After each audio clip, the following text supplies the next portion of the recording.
अस्सलाम वालेकुम। सीखो सब कुछ में खुश आमदीद। दोस्तों, आज हम जूम इन और zoom out of A page का यूज करना सीखेंगे माइक्रोसॉफ्ट वर्ड में।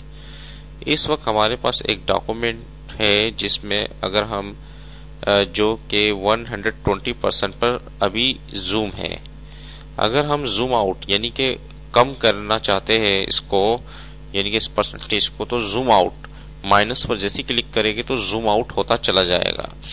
तो ये 50% पर जब आएगा तो ये जो दो पेजेस है, दो पेजेस शो कर रहा होगा। इस तरीके से 40% पर 4 पेजेस शो कर रहा है और 30% पर 6 और 20% पर मजीद क्या है, अगर 10 पेजेस होते तो 10 पेजेस शो हो रहा होता।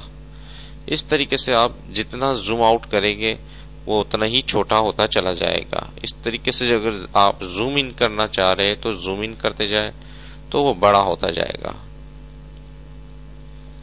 मैं इसको 120 पे लाकर छोड़ देता हूं। इस तरीके से आप यहां से जूम इन और जूम आउट कर सकते हैं। इसके अलावा आप अगर कंट्रोल की प्रेस रखें और माउस का स्क्रॉल अप करे तो वो जूम इन होता जाएगा। ये देख रहे कि जूम इन होता जा रहा है, और माउस का स्क्रॉल डाउन करेंगे तो जूम आउट होता जाएगा।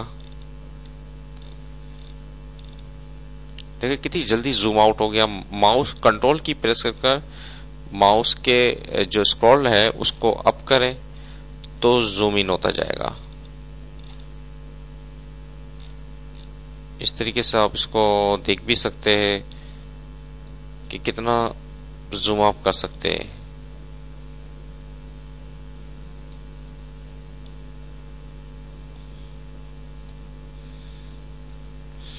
इस तरीके से अगर आप जूम आउट करना चाहें, कंट्रोल प्रेस कर स्क्रॉल डाउन करते जाए तो ये जूम आउट होता जाएगा। देखिए दोस्तों, कितना जबरदस्त ऑप्शन है जूम इन और जूम आउट का। आप माउस कंट्रोल प्रेस कर माउस का भी स्क्रॉल यूज कर सकते हैं और यहां से भी यूज कर सकते हैं। उम्मीद है कि ये वीडियो आपको बहुत पसंद आई होगी। लाइक और सब्सक्राइब करना मत भूलिएगा। दोस्तों, आप मेरे चैनल को सब्सक्राइब जरूर कीजिए ताकि कोई भी नई वीडियो आती है तो उसका नोटिफिकेशन आपको मिल जाए। Thanks for watching. Allah Hafiz.